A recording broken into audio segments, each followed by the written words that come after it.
பெரிய மன்னர் பரம்பரையிலிருந்துலாம் வந்துடல. உங்களை மாதிரி தான், உங்கள ஒருத்த மாதிரி தான், உங்க குடும்பத்துல ஒருத்த மாதிரி தான், உங்க புள்ள மாதிரி தான், உங்க மகன் மாதிரி தான், உங்க அண்ணன் மாதிரி தான், உங்க தம்பி மாதிரி தான்.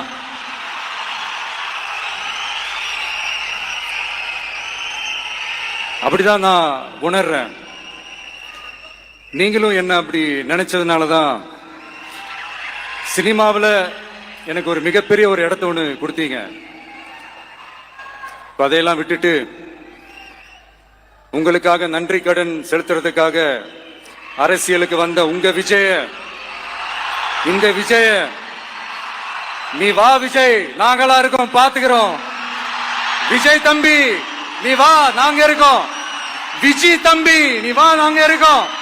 அண்ணா நீ வாடா, நாங்களா இருக்கோம். நண்பா நீ வா நண்பா, நாங்களா இருக்கோம் சொல்லி அவ்வளவு அன்பா, அவ்வளவு உறவா என்ன ஏத்துக்கிட்டீங்க.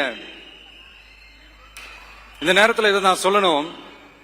இந்த டிராவல்ல, இந்த ப்ராசஸ்ல எனக்கு எவ்வளவோ கஷ்டங்கள், எனக்கு எவ்வளவோ இந்த அவமானப்படுத்தினதெல்லாம் ஒரு பக்கம் இருந்தாலும், எனக்காக கூட நின்ன உங்களுக்கும் அதே மாதிரி கஷ்டங்கள், அதே மாதிரி அவமானங்கள், அதையெல்லாம் நீங்க பெருசா எடுத்துக்காம, அதையெல்லாம் நீங்க பொருட்டாவே எடுத்துக்காம, என்னோட வலிகளை, என்னோட வேதனைகளை உங்களோட தான் நினைச்சு என் கூடவே நின்னு இன்னைக்கு சி ஜோசப் விஜய் எனும் நான்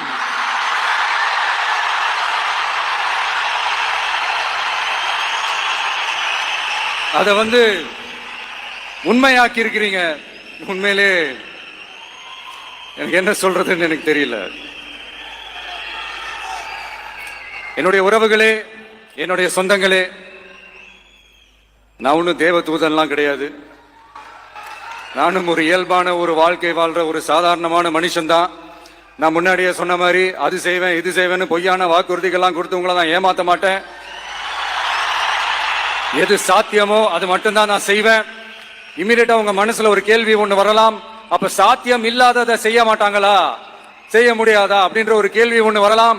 இத்தனை கோடி மக்கள் என் கூட இருக்கும் போது எது வந்தாலும் பாத்துக்கலாம், என்ன வந்தாலும் பாத்துக்கலாம் அப்படின்ற அந்த கான்பிடன்ஸ் என் மனசுல இருக்கு. இன்னொரு விஷயமும் நான் இங்க சொல்லணும். இன்னைக்கு நம்ம தமிழ்நாடு கவர்மெண்ட் இருக்கிற அந்த நிலைமையை பத்தி நான் உங்ககிட்ட நான் சொல்லணும். கிட்டத்தட்ட 10 லட்சம் கோடிக்கு மேல கடன் வாங்கி வச்சுட்டு போயிருக்கிற இன்னைக்கு அந்த தமிழ்நாடு அரசு இருக்கிறப்போ, கஜானாவை சுத்தமா தொடச்சி வலிச்சு வச்சுட்டு போயிருக்கிறப்போ, தூக்க முடியாத சுமையை ஏத்தி வச்சுட்டு போயிருக்கிறப்போ, அப்படிப்பட்ட ஒரு நிலைமையில தான் இந்த பொறுப்பை நம்ம கையில எடுத்திருக்கிறோம்.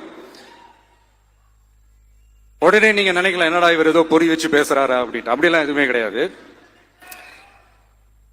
உள்ள போய் பார்த்தா தான் தெரியும் எது எந்த நிலைமையில இருக்குன்னு, என்ன இருக்கு என்ன இல்ல, எது எந்த நிலைமையில இருக்கு எது எந்த நிலைமையில இல்ல. சோ அதையெல்லாம் பார்த்துட்டு உங்களுக்கு ஒரு வெள்ளை அறிக்கையா அதை வெளியிடணும்னு நான் நினைக்கிறேன். ஒரு டிரான்ஸ்பரண்டான ஒரு கவர்மெண்டா, அதாவது இன்னைக்கு நம்ம தமிழ்நாடு கவர்மெண்ட் இந்த நிலைமையில தான் இருக்கு அப்படின்றத உங்ககிட்ட சொல்லிட்டு I just want to take it forward from தேர்.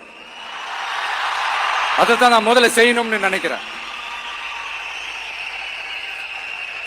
தமிழ்நாட்டை பொறுத்த வரைக்கும் யாரையாவது போய் ஏதாவது சந்திக்கணும் அப்படின்னா இந்த மூஞ்ச மூடிக்கிட்டு போய் சந்திக்கிறதோ, என்ன இந்த மறைமுகமா உங்களுக்கு தெரியாம போய் சந்திக்கிறதோ அப்படிலாம் நான் செய்ய மாட்டேன்.